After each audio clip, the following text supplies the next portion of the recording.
Hello everyone, welcome to Job Aspire Hub YouTube channel. मैं हूं आपकी एजुकेटर ज्योति। आज हम बात करने वाले हैं कुछ ऐसे पोस्ट के बारे में जो कि नॉन टीचिंग बेसिस पे रहने वाली है, यानी कि आप कह सकते हो नॉन टीचिंग पोस्ट रहने वाली है।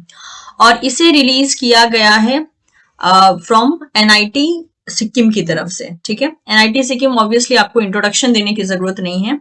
So national Institute of Technology Sikkim की तरफ से जो कि चला आता है, that is ministry of education, government of India के अंडर में, उनकी तरफ से जो है बहुत सारे नॉन टीचिंग पोस्ट निकाले गए हैं। अगर हम बात करते हैं यहाँ पे नंबर ऑफ वैकेंसी की, तो लगभग टोटल 33 वैकेंसी निकाली गई है। तो पहले मैं आपके सामने की चीजों को, मतलब इंपॉर्टेंट जो चीज है उसको मैं पहले हाईलाइट कर दूंगी, उसके बाद जो है हम वीडियो के डिटेल में जाएंगे and then we will see कि हाँ कौन सी पोस्ट किसके लिए रहने वाली है, कौन से बच्चे एलिजिबल रहने वाले हैं। इस पोस्ट से जुड़े सारे इंपॉर्टेंट लिंक आपको डिस्क्रिप्शन बॉक्स में मिल जाएंगे इस वीडियो के, तो मेक श्योर आप डिस्क्रिप्शन बॉक्स को भी जरूर चेक कर लें। अब अगर हम यहाँ पे बात करते हैं तो इनकी तरफ से जो है बहुत से टीचिंग पोस्ट भी आते हैं, बहुत से नॉन टीचिंग पोस्ट भी आते हैं। तो जैसी आपकी रिक्वायरमेंट है उसके अकॉर्डिंग आप इनकी वेबसाइट पे विजिट कर सकते हैं टाइमली, और प्लेसमेंट के बारे, आई मीन टू से जो वैकेंसी आएगी उसके बारे में जो है पता कर सकते हैं। तो अगर हम इनकी वेबसाइट पे आए तो नीचे स्क्रॉल करते हैं तो हमारे पास ये अनाउंसमेंट सेक्शन चला आता है। इसमें हमें यहाँ पर जो है ये रहा अनाउंसमेंट सेक्शन। ठीक है, इसमें हमको रीड मोड पे क्लिक करना है। रीड मोड पे जब आप क्लिक करेंगे तो आपके सामने एक पेज ओपन हो जाएगा। इस पेज में आपको जितने भी अनाउंसमेंट है, मतलब जितने भी एक तरीके से रिक्रूटमेंट रिलीज की गई है उन सब के बारे में जो यहाँ पे मेंशन है। अब यहाँ पे अगर ये तीसरा नंबर का आप पोस्ट देखते हैं, that is advertisement for the recruitment of non teaching position. तो नॉन टीचिंग पोस्ट के लिए जो है यहाँ पे रिक्रूटमेंट दिया गया है। अब ये रहा पीडीएफ। ऑब्वियसली आपको इस पीडीएफ को जो है एक तरीके से यहाँ से डाउनलोड कर लेना है। ये रहा। ठीक है, तो अब हम क्या करते हैं, इस पीडीएफ पे जब आप क्लिक करेंगे तो हमारे सामने जो है एक और पेज ओपन हो जाएगा। फाइन। अब इसमें जो है जैसे कि आप देख सकते हैं, this is a job opportunity for mainly non teaching post. ठीक है, नॉन टीचिंग के लिए जो है यहाँ पे सब कुछ दिया गया है। अब यहाँ पे अगर देखा जाए तो एप्लीकेशन फॉर्म की बात करते हैं जिसको कि आपको भरना है। तो मैं क्या करती हूँ, पहले इस वीडियो को आगे कंटिन्यू करने से पहले मैं आपको जो भी इंपॉर्टेंट की पॉइंट्स है उसको बता देती हूँ। ठीक है, तो जैसे कि हमने कहा ये जो है एनआईटी सिक्किम की तरफ से एक तरीके से आप कह सकते हो कि नॉन टीचिंग पोस्ट रिलीज किया गया है। इसमें जो फॉर्म है वो आपको डाउनलोड करके ऑफलाइन तरीके से जो है भरना है एंड देन उसको सेंड करना है एनआईटी सिक्किम को। ठीक है, जब आप सेंड करेंगे तो इन्होंने मेंशन किया है कि वो जो फॉर्म है वो एनआईटी सिक्किम के पास 10 मार्च 2025 तक या उससे पहले पहुंच जाना चाहिए। अब देखिए 10 मार्च 2025 तक पहुंच जाना चाहिए, मतलब अब कि आपको अच्छा खासा लगभग हाथ में अगर हम टाइम लेकर चले तो लगभग आपको 10 से 15 दिन पहले अगर आप पोस्ट कर दें सेफ साइड के लिए तो अच्छा रहेगा। तो ऑनलाइन इसमें फॉर्म नहीं भरना है, ऑफलाइन भरना है, जिसमें कि आप एप्लीकेशन फॉर्म को पहले डाउनलोड करेंगे एंड देन उसको भर के जो है एक तरीके से आपको सेंड कर देना है। अगर दूसरी बात करते हैं तो ये एक परमानेंट पोस्ट रहने वाली है। ठीक है, ये एक परमानेंट पोस्ट रहने वाली है। और सबसे बड़ी बात है यहाँ पे कोई भी एप्लीकेशन फी नहीं लगेगी, नो फी। कोई भी आपको इसके लिए फी नहीं देना, किसी भी कैटेगरी के आप कैंडिडेट्स हो आपको यहाँ पे फी नहीं देना है। टोटल वैकेंसी की बात करें तो 33 वैकेंसी है। ठीक है, अब इसमें से कुछ वैकेंसी ऐसी है जहां पर एक्सपीरियंस मांगा है, लेकिन काफी ऐसी भी वैकेंसी है जहां पर कोई एक्सपीरियंस की जरूरत नहीं है, नो एक्सपीरियंस। यानी कि इस केस में जो है फ्रेशर्स भी अप्लाई कर सकते हैं। ठीक है, अब इसके अलावा अगर बात किया जाए तो यहाँ पे जो ओवरऑल मतलब फ्रेशर जो है लगभग एक दो पोस्ट को छोड़ के बाकी पोस्ट में फ्रेशर्स अप्लाई कर सकते हैं, यानी कि वहां पे एक्सपीरियंस की जरूरत नहीं है। अब डिग्री की बात करें तो बहुत से पोस्ट हैं, इस वजह से अगर हम देखें तो 10th पास, ठीक है, 12th पास, डिप्लोमा के स्टूडेंट्स, इसके अलावा बीएससी, एमएससी हो गया। ठीक है, इन सभी के मतलब इन सभी क्वालिफिकेशन को होल्ड करने वाले कैंडिडेट्स इस पोस्ट के लिए अप्लाई कर सकते हैं। और यहाँ जो पोस्ट रहने वाली है नॉन टीचिंग बेसिस पे, उसमें group A, group B, group C, तीनों ग्रुप के जो है पोस्ट अवेलेबल हैं, यानी हर एक वैरायटी का पोस्ट इनके पास फिलहाल में अवेलेबल है। अब अगर हम सिलेक्शन क्राइटेरिया की बात करते हैं कि ये आपको कैसे सेलेक्ट करेंगे, तो वैसे इन्होंने जो है सिलेक्शन के बारे में कुछ खास मेंशन नहीं किया है, लेकिन इन्होंने ये कहा है कि अगर कैंडिडेट्स का नंबर ज्यादा हो जाता है तो इन दैट केस ये रिटन टेस्ट ले सकते हैं या ये ट्रेड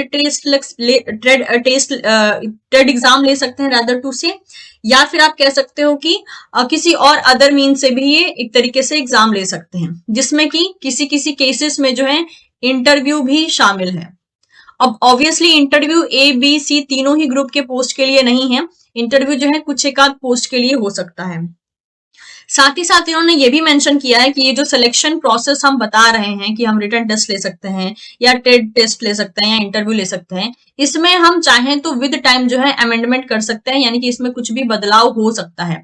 यानी कि रिक्रूट करने के लिए कौन सा मीडियम लिया जाएगा, किस बेसिस पे आपको सेलेक्ट किया जाएगा, इसके मेथड को जो है विद टाइम चेंज किया जा सकता है अगर जरूरी है तो। जैसे कि मान लीजिए हमने कहा कि रिटन टेस्ट हो सकता है या ट्रेड टेस्ट हो सकता है ये क्या करे, इन दोनों को हटा के खाली इंटरव्यू भी ले सकते हैं, या फिर इंटरव्यू हटा के खाली रिटन टेस्ट भी ले सकते हैं। तो कहने का मतलब ये हुआ कि अमेंडमेंट हो सकता है, ऐसा नहीं है कि यही स्ट्रिक्टली जो है देखा जाएगा।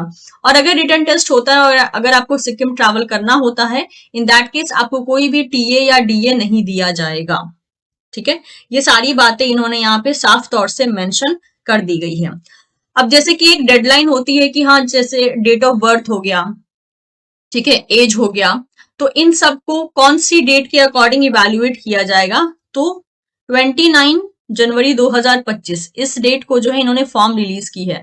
तो जितने भी डेडलाइंस होंगे, यानी कि किसी जैसे बोलते हैं ना आपकी उम्र इतनी तारीख तक इतनी होनी चाहिए, तो वो जो तारीख की हम बात कर रहे हैं, जो डेट की बात कर रहे हैं जिसे कंसिडर करेंगे, वो होगा 29 ऑफ जनवरी 2025। इसके अकॉर्डिंग जो है एजेस या बाकी सारे क्वालिफिकेशन कंसिडर किए जाएंगे। तो ये था सारा का सारा डिटेल, की डिटेल यानी सबसे इंपॉर्टेंट बातें। अब इसके बेसिस पे आप डिसाइड कर सकते हैं कि यस आपको वीडियो में बने रहना है या नहीं। लेकिन क्योंकि हमने जो एलिजिबिलिटी है इसमें बहुत से कैटेगरी के स्टूडेंट्स एलिजिबल हैं, क्योंकि अलग अलग पोस्ट अवेलेबल है। ठीक है, पे स्केल भी वहां पे मेंशन की गई है। सीधी सी बात है, अगर ग्रेड ए है तो पे स्केल ज्यादा होगा, ग्रेड बी सी होगा तो उसी तरीके से जो है डिक्रीज होगा पोस्ट, मतलब दैट इज पेमेंट। अब यहाँ पे ये सारे की डिटेल्स हो गए। चलिए अगर हम क्लिक करते हैं यहाँ पे, तो एप्लीकेशन फॉर्म पे जब हम क्लिक करेंगे तो हमारे सामने ये एक पीडीएफ ओपन हो जाएगा। ठीक है, 4 पेजेस का। इसी एप्लीकेशन फॉर्म को जो है आपको एक तरीके से फिलअप करना है, जो भी चीजें यहाँ पे मेंशन की है, और इसको फिर आपको जो है एनआईटी सिक्किम, मतलब इन्होंने एड्रेस भी देके रखा है, वहां पे इसको सेंड कर देना है। अब ये रहा एप्लीकेशन फॉर्म की बात। लेकिन हमें क्या करना है, हमें डिटेल एडवर्टीजमेंट देखना है, ताकि हमें पता चल सके क्या क्या करना है और क्या नहीं करना है। तो आप जो है इस सेकंड नंबर पे क्लिक करोगे, that is detail advertisement for the recruitment of non teaching position 2025। तो एक काम करते हैं, हम इस पे क्लिक कर देते हैं। ठीक है, तो ये हो गया, ये आपके सामने पीडीएफ एक ओपन। अब इसी पीडीएफ को जो है हम डिटेल में चलिए जरा सा समझने की कोशिश करते हैं।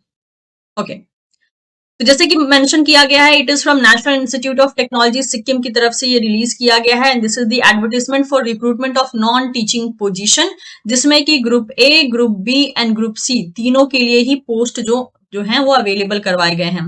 इस एप्लीकेशन फॉर्म को रिलीज किया गया है 29 ऑफ जनवरी 2025 को। तो अगर बात करते हैं तो एनआईटी सिक्किम जो है, ये जो लगभग 31 एनआईटी जो स्टेब्लिश है under the government of India, उनमें से जो है एक है ये एनआईटी सिक्किम। ठीक है, और एनआईटी सिक्किम में जो है बहुत से कोर्सेज ऑफर किए जाते हैं। अगर हम एकेडमिक्स की बात करें, चाहे वो अंडर ग्रेजुएट हो, पोस्ट ग्रेजुएशन हो या फिर पीएचडी की डिग्री हो। और यहाँ पे एनआईटी सिक्किम ने जो है नॉन टीचिंग पोस्ट के लिए मल्टीपल एप्लीकेशन फॉर्म जो है एक तरीके से रिलीज किया है, या मल्टीपल पोस्ट एक तरीके से रिलीज किया है। अब इस पर्टिकुलर पोस्ट के अकॉर्डिंग अगर देखा जाए तो पोजीशन बहुत सारी है, लेकिन ऑब्वियसली इस पोजीशन में जो है बहुत जगह एक्सपीरियंस ही मांगा है, तो वो मैं डिफाइन आपको कर दूंगी। लेकिन ऑब्वियसली जहां तक मुझे पता है, जिसमें एक्सपीरियंस मांगा है उसके लिए स्टूडेंट्स एलिजिबल नहीं होंगे, लेकिन जो फ्रेशर्स के लिए पोस्ट है उसके लिए आप अप्लाई कर सकते हैं। जैसे कि पहला पोस्ट हो गया रजिस्ट्रार। ठीक है, पे लेवल 14 रहने वाला है। ऑब्वियसली इसमें जो है कहीं ना कहीं एक्सपीरियंस की आपको जरूरत पड़ेगी। इसमें अनरिजर्व के लिए एक सीट है, टोटल एक सीट है। फिर आता है असिस्टेंट लाइब्रेरियन, इसमें पे लेवल 10 रहने वाली है, एक ही सीट है यूआर में, एंड टोटल होगा एक। नेक्स्ट है टेक्निकल असिस्टेंट, या फिर आप जूनियर इंजीनियर कह सकते हो, पे लेवल 6 रहने वाली है, एक पोस्ट है ओबीसी में। अनरिजर्व के लिए 5 पोस्ट है, ईडब्ल्यूएस के लिए एक, टोटल पोस्ट है यहाँ पे, सॉरी टोटल वैकेंसी है यहाँ पे 7। सुप्रिटेंडेंट के लिए पोस्ट है यहाँ पर, दैट इज टोटल एक ही पोस्ट है, that is in the unreserved category, और पे लेवल 6 रहने वाला है। सीनियर टेक्नीशियन के लिए पे लेवल 4 रहने वाला है, ओबीसी के लिए एक वैकेंसी, यूआर के लिए एक, टोटल जो वैकेंसी होगी वो 2 रहने वाली है। सीनियर असिस्टेंट के लिए लेवल 4 की पेमेंट रहेगी। 2 सीट अवेलेबल है यूआर में, टोटल 2 सीट अवेलेबल है। स्टेनोग्राफर की भी पोस्ट है, दैट इज पे लेवल 4 रहने वाली है। अनरिजर्व में 2 सीट है, टोटल भी 2 सीट यहाँ पे दी गई है। टेक्नीशियन की जो है पे लेवल 3 रहने वाली है। ओबीसी के लिए 1 सीट है, अनरिजर्व के लिए 7, ईडब्ल्यूएस के लिए 1, टोटल यहाँ पे 9 वैकेंसी अवेलेबल रखी गई है। जूनियर असिस्टेंट के लिए पे लेवल 3 रहने वाली है। ओबीसी सॉरी अनरिजर्व के लिए 3 सीट है और टोटल यहाँ पे 3 सीट दी गई है। ऑफिस अटेंडेंट या लैब अटेंडेंट के लिए जो है पे लेवल 1 रखा गया है। एससी के लिए 1 सीट है, ओबीसी के लिए 1 है, अनरिजर्व के लिए 3 है और टोटल 5 रखी गई है। इस तरीके से टोटल जो है 33 वैकेंसी यहाँ पे रिलीज की गई है 10 पोस्ट के बेसिस पे। तो टोटल पोस्ट जो है वो 10 दिए गए हैं और यहाँ पे 33 वैकेंसी है।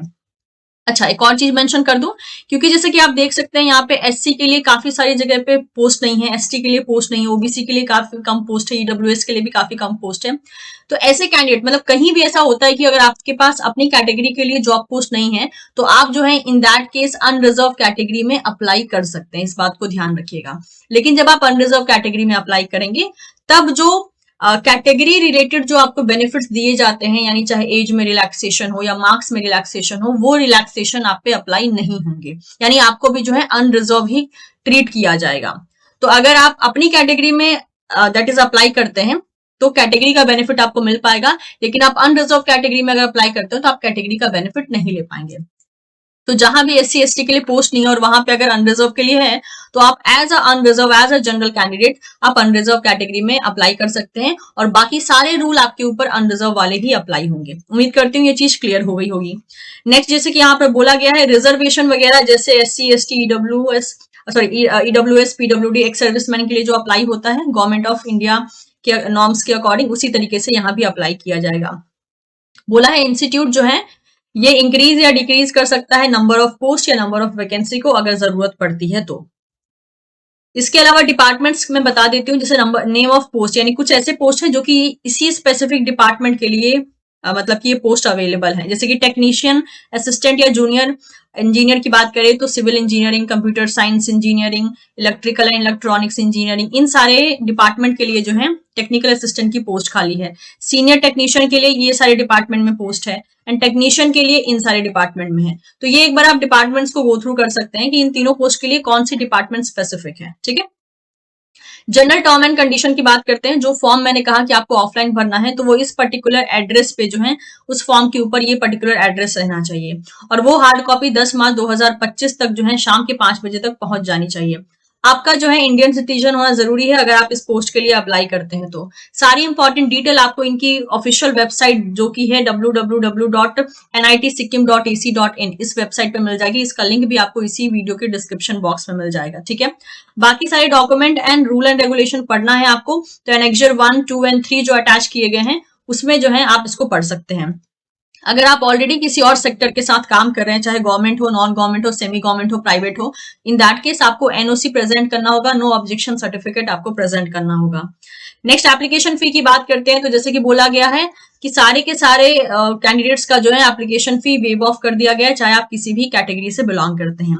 अब शॉर्ट लिस्टिंग की बात कर लेते हैं कि आपको सिलेक्ट कैसे किया जाएगा, जो कि यहाँ पर मेंशन है।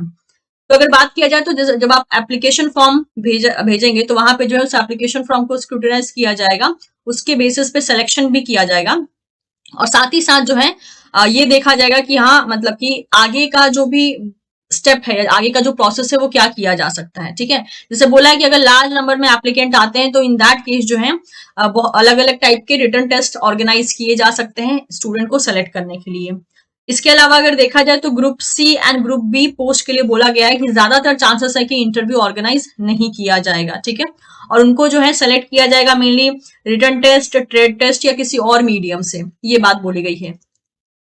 नेक्स्ट यहाँ पे वही बोला है कि it is mandatory for a candidate to appear in person for writing और स्किल और ट्रेड टेस्ट। तो वही बोला है कि मतलब जिस भी स्टूडेंट का यहाँ पे जिस भी कैंडिडेट का यहाँ सिलेक्शन होगा उसको जरूरी है रिटर्न या स्किल टेस्ट में या ट्रेड टेस्ट में अपीयर होना। मतलब कि जो भी ये लोग सिलेक्शन क्राइटेरिया रखेंगे, क्योंकि अभी तो ये कंफर्म नहीं कर रहे हैं कि किस बेसिस पर सिलेक्शन रखेंगे। इन्होंने बोला है कि दैट इज रिटर्न टेस्ट हो सकता है और यहाँ पर ग्रुप बी और सी के लिए इंटरव्यू नहीं होगा या फिर ट्रेड टेस्ट हो सकता है, या किसी और मीडियम का भी टेस्ट हो सकता है। तो ये लोग अभी कंफर्मेशन नहीं दे रहा है, लेकिन हाँ कोई ना कोई चीज तो जरूर रखी जाएगी ताकि आपको सेलेक्ट किया जा सके। कोई टीएडीए प्रोवाइड नहीं किया जाएगा अगर आपका रिटर्न या ट्रेड टेस्ट ऑर्गेनाइज किया जाता है, तो मोस्ट प्रोबेबली जो है सिक्किम में ही ऑर्गेनाइज किया जाएगा, या फिर ये विद टाइम, ठीक है, अभी तो इन्होंने कुछ कंफर्म ही नहीं किया है, ये विद टाइम जो है इन्फॉर्म कर देंगे अपनी वेबसाइट पे कि क्या सिक्किम एरिया ही रहने वाला है फॉर डिफरेंट एग्जामिनेशन, मतलब एज अ सेंटर, या फिर कोई और सिटी भी जो है ये सेंटर की तरह रखने वाले हैं। अब यहाँ पे कम्युनिकेशन की बात करते हैं, कम्युनिकेशन एंड इंटरिम इंक्वायरी की बात कर लेते हैं। तो वही बोला है कि जितना भी कुछ बदलाव हो रहा है, जितना भी कुछ चेंज हो रहा है, वो इनकी वेबसाइट पे ही अवेलेबल करवा दिया जाएगा। आपको पर्सनली कोई ईमेल रिसीव नहीं होगा। जो भी चेंज हो रहा है, जो भी डेट आ रही है, एग्जाम की हो, एग्जाम सेंटर की हो, किसी भी बारे में कुछ भी ये लोग इन्फॉर्म करेंगे, ये अपनी वेबसाइट पे ही करेंगे, आपको अलग से मेल नहीं जाएगा। इसलिए हर एक टाइप के इन्फॉर्मेशन के लिए आपको इनकी इंस्टीट्यूट पे ही आकर विजिट करना, इंस्टीट्यूट की जो वेबसाइट है वहीं पे आके विजिट करना है। फिर भी अगर आपके पास कोई सीरियस क्वेरी होती है तो इन्होंने यहाँ पे हेल्पलाइन की तरह जो है यहाँ पे एक मेल आईडी दिया है, उस मेल आईडी पे जो है आप एक तरीके से कॉल कर सकते हैं।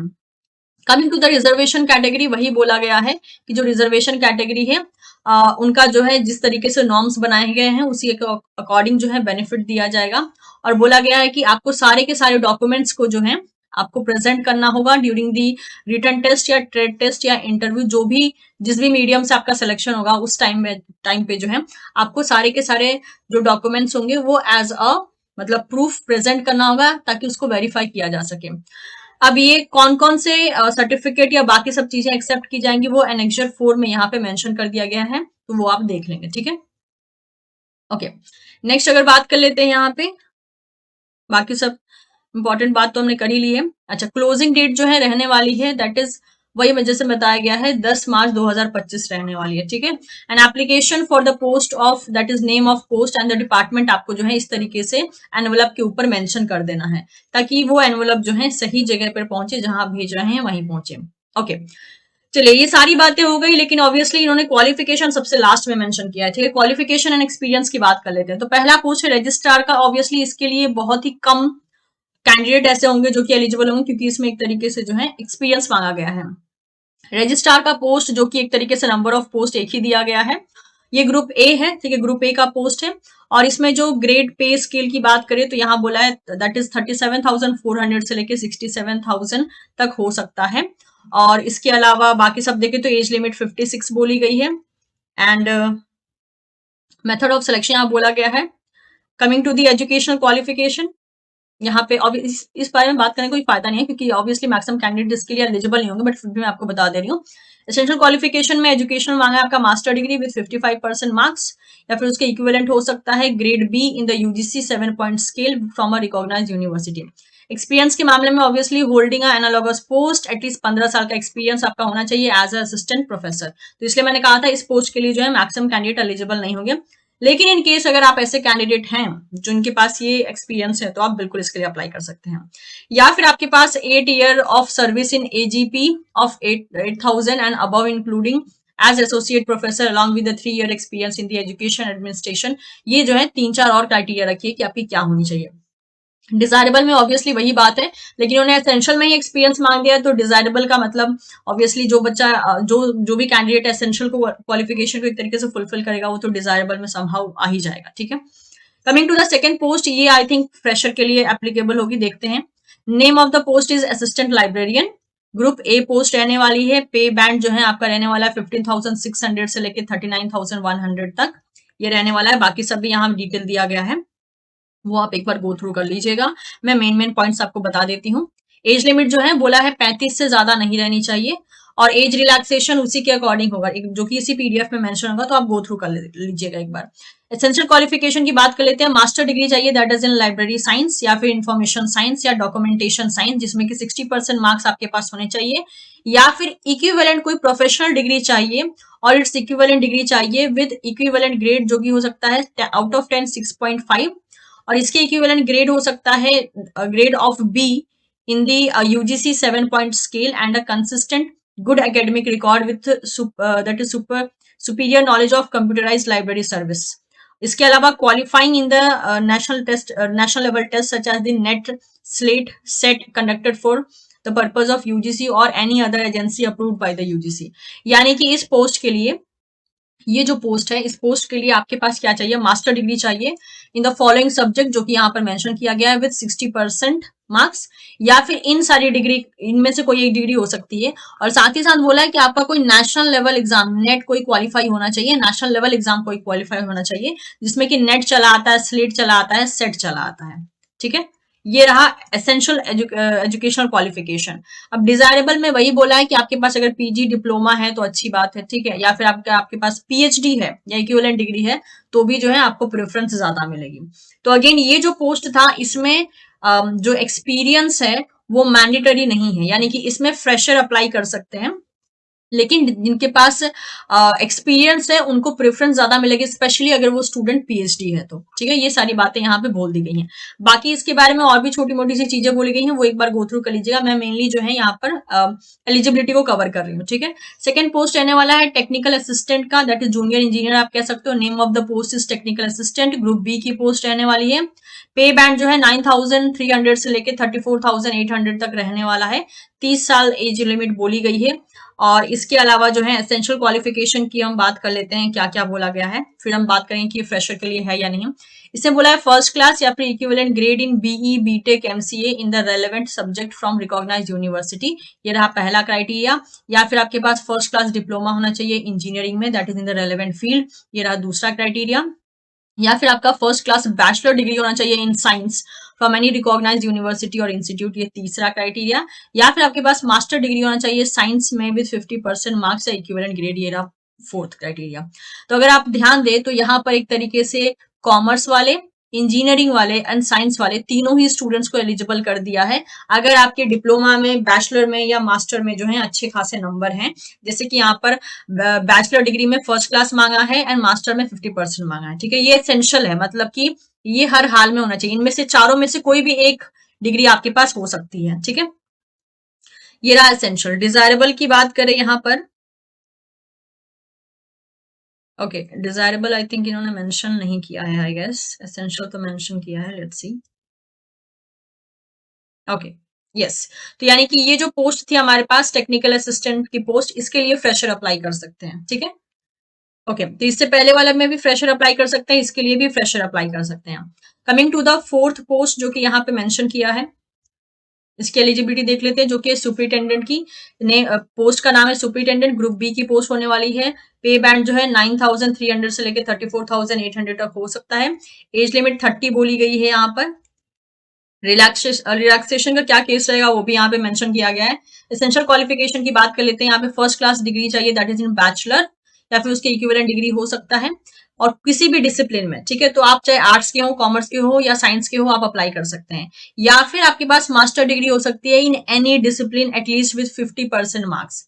और साथ ही साथ आपके पास कंप्यूटर एप्लीकेशन का नॉलेज होना चाहिए, यानी कि वर्ड प्रोसेसिंग, स्प्रेडशीट, इन सब का नॉलेज होना चाहिए। तो ये हो गई आपकी एसेंशियल क्वालिफिकेशन। अगेन इसमें भी जो है फ्रेशर्स अप्लाई कर सकते हैं।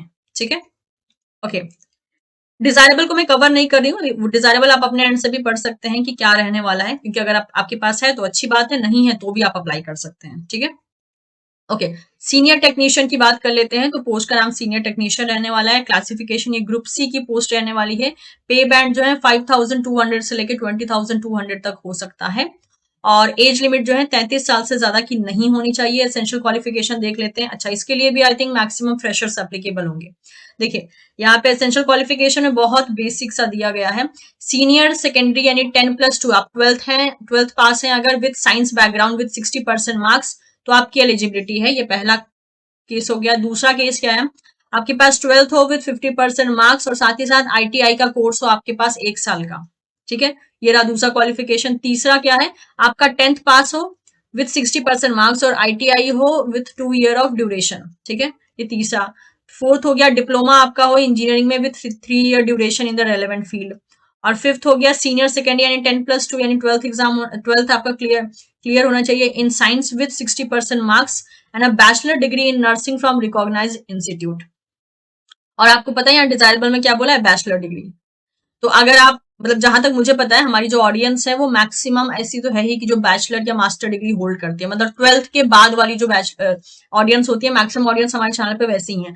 तो बैचलर डिग्री अगर आपके पास है तो वो आपके डिजायरेबल होने वाला है। तो इस पोस्ट के लिए भी अगर ऐसे कैंडिडेट हैं जो अप्लाई करना चाहते हैं तो वो कर सकते हैं। और यहाँ पे 5 क्राइटेरिया रखा है, पांचों में से कोई भी एक अगर आप एक तरीके से एसेंशियल क्वालिफिकेशन होल्ड करते हैं तो आप अप्लाई कर सकते हैं। अगेन ये भी जो है फ्रेशर्स के लिए रहने वाली है, तो इसमें भी आप अप्लाई कर सकते हैं। ठीक है, बाकी देख लेते हैं यहाँ पे नेक्स्ट पोस्ट के बारे में क्या मेंशन किया गया है।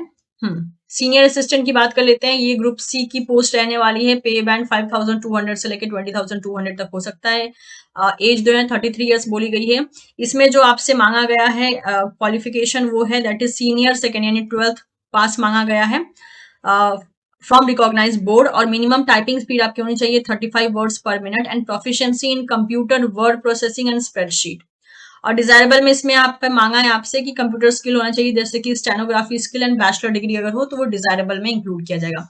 अगेन इसके लिए भी जो है फ्रेशर्स एलिजिबल है, यानी कि एक तरीके से हम देखें ना तो जो पहला वाला रजिस्ट्रार का पोस्ट था अगर उसको छोड़ दिया जाए तो आई थिंक मैक्सिमम जगह पे फ्रेशर्स एलिजिबल है। चलिए स्टेनोग्राफर की देख लेते हैं। ये भी ग्रुप सी का पोस्ट रहने वाला है। पे बैंड 5,200 से लेकर 20,200 तक हो सकता है। और एज लिमिट 27 मेंशन किया गया है। 12th आपसे मांगा गया है, मतलब 12th पास आपका होना जरूरी है। विथ यहाँ पे जो है मिनिमम स्पीड आपके पास होनी चाहिए 80 वर्ड पर मिनट इन स्टेनोग्राफी। ठीक है, डिजायरेबल में बोला है कंप्यूटर वर्ड प्रोसेसिंग आपको आना चाहिए, स्प्रेडशीट आना चाहिए विद एडवांस के लिए। डिजायरेबल में बोला है, मैंडेटरी नहीं है। ठीक है, तो ये आप देख सकते हैं। ये इसके लिए भी जो है ऑब्वियसली फ्रेशर्स एलिजिबल होंगे बशर्ते आपके पास दैट इज टाइपिंग स्पीड हो। 8th आ गया यहाँ पे टेक्नीशियन की पोस्ट, जो कि ग्रुप सी पोस्ट रहने वाली है। 5,200 से लेकर 20,200 तक का आपका ग्रेड मतलब पे बैंड रहने वाला है। 27 ईयर्स आपकी मैक्सिमम बोली गई है। एसेंशियल क्वालिफिकेशन की बात कर लेते हैं तो यहाँ पे आपसे मांगा गया है 12th। ठीक है, 12th विद साइंस बोला गया है। 12th with science with 60% marks in board, या फिर 12th with 50% marks and ITI course of 1 year, या फिर आपके पास 10th होना चाहिए with 60% marks and ITI certificate with 2 year duration, या फिर आपका डिप्लोमा होना चाहिए इंजीनियरिंग में ऑफ 3 ईयर ड्यूरेशन। यानी पहला, दूसरा, तीसरा, चौथा, 4 क्राइटेरिया दिया है। चारों में से कोई भी एक क्राइटेरिया आप फुलफिल करते हैं तो आप अप्लाई कर सकते हैं। Coming to the next post है जो कि है जूनियर असिस्टेंट की पोस्ट। ये जो है अगेन ग्रुप सी पोस्ट रहने वाली है। पे बैंड सेम रहने वाला है जैसा बाकी ग्रुप सी पोस्ट का था। 27 ईयर्स एज लिमिट बोली गई है। और क्वालिफिकेशन में आपसे 12th मांगा गया है विद 35 वर्ड्स पर minute and proficiency in computer word processing and spreadsheet मांगा गया है। ठीक है, अगेन इसके लिए भी फ्रेशर्स अप्लाई कर सकते हैं अगर उनके पास टाइपिंग स्पीड इतने की है तो। नेक्स्ट बोला है ऑफिस अटेंडेंट। ये हमारी लास्ट पोस्ट रहने वाली है जो कि ग्रुप सी है। अगेन पे बैंड सेम रहने वाला है और नॉट एक्सीडिंग 27 ईयर्स। 27 ईयर्स से ज्यादा एक्सीड नहीं करना चाहिए आपकी एज लिमिट। एसेंशियल क्वालिफिकेशन में जो ऑफिस अटेंडेंट होंगे उनका 12वीं पास होना जरूरी है, और जो लैब अटेंडेंट होंगे अगेन उनका 12वीं पास होना जरूरी है इन साइंस। ठीक है, तो लैब अटेंडेंट का साइंस में बोला है, सीनियर और ऑफिस अटेंडेंट का कोई मेंशन नहीं किया, यानी 12th जो है किसी भी मतलब की कैटेगरी में हो सकता है, जैसे कि कॉमर्स, आर्ट्स या साइंस। ठीक है, तो ये हो गया आपका ओके। तो इसके साथ हमने सारी पोस्ट को देख लिया। तो यहाँ पे मैंने जो है जितने भी इंपॉर्टेंट पॉइंट्स थे सिर्फ मैंने उन्हीं को कवर किया है, क्योंकि आप देख सकते हैं ये जो PDF है लगभग इसके 22 पेजेस हैं। तो आपको एक बार इसको डाउनलोड करके डिटेल में जरूर पढ़ना है अगर आप इसके लिए अप्लाई कर सकते हैं तो। मौका अच्छा है क्योंकि इसमें आपको कोई फी नहीं देनी है, यानी आपका कोई लॉस नहीं हो रहा है। और विद टाइम ये क्या करते हैं, जैसे मान लेते हैं कि इन्होंने रिटर्न टेस्ट ही रख दिया, ठीक है, और अगर इन्होंने सिटी ऐसा रखा कि आपके आपके घर के आसपास हो या आपकी सिटी में हो या फिर आपके स्टेट में हो तब आप दे दीजिएगा। और अगर इन्होंने सिक्किम में रखा या ऐसा कुछ हुआ तो आप डिसाइड कर लीजिए कि यस आपको ट्रैवल करना है या नहीं करना है, क्योंकि इसमें अभी इसको भरने में आपका कोई लॉस नहीं हो रहा है। विद टाइम कैसा, जिससे हमको पता नहीं होता ना कल क्या होने वाला है, तो वी डोंट नो कि ये कब क्या चीजें रिलीज करेंगे, कब किस बेसिस पे इंटरव्यू करवाएंगे या समथिंग लाइक दैट। तो पोस्ट अच्छी है, ठीक है, एक तरीके से बहुत सी पोस्ट दी गई हैं। तो अगर आपकी एलिजिबिलिटी है तो आप जो है यहाँ पे ट्राई कर सकते हैं, बिकॉज ये जॉब जो है ministry of education government of India के अंडर ही रहने वाली है, जो कि एक तरीके से परमानेंट पोस्ट है। तो ये थे सारा का सारा डिटेल। इस पोस्ट से जुड़े सारे इंपॉर्टेंट लिंक एंड PDF का लिंक आपको इस वीडियो के डिस्क्रिप्शन बॉक्स में मिल जाएगा। अगर आपको मेरी कोशिश पसंद आ रही हो तो आप जो है चैनल को सब्सक्राइब जरूर कर लीजिएगा और वीडियो को लाइक कर दीजिएगा और इससे अपने दोस्तों के साथ भी शेयर कर दीजिएगा। और आप फीडबैक के तौर पे मुझे जो है कमेंट सेक्शन में भी अपनी पॉइंट ऑफ व्यू बता सकते हैं। Thank you so much everyone, will see you soon in the next session. Bye bye.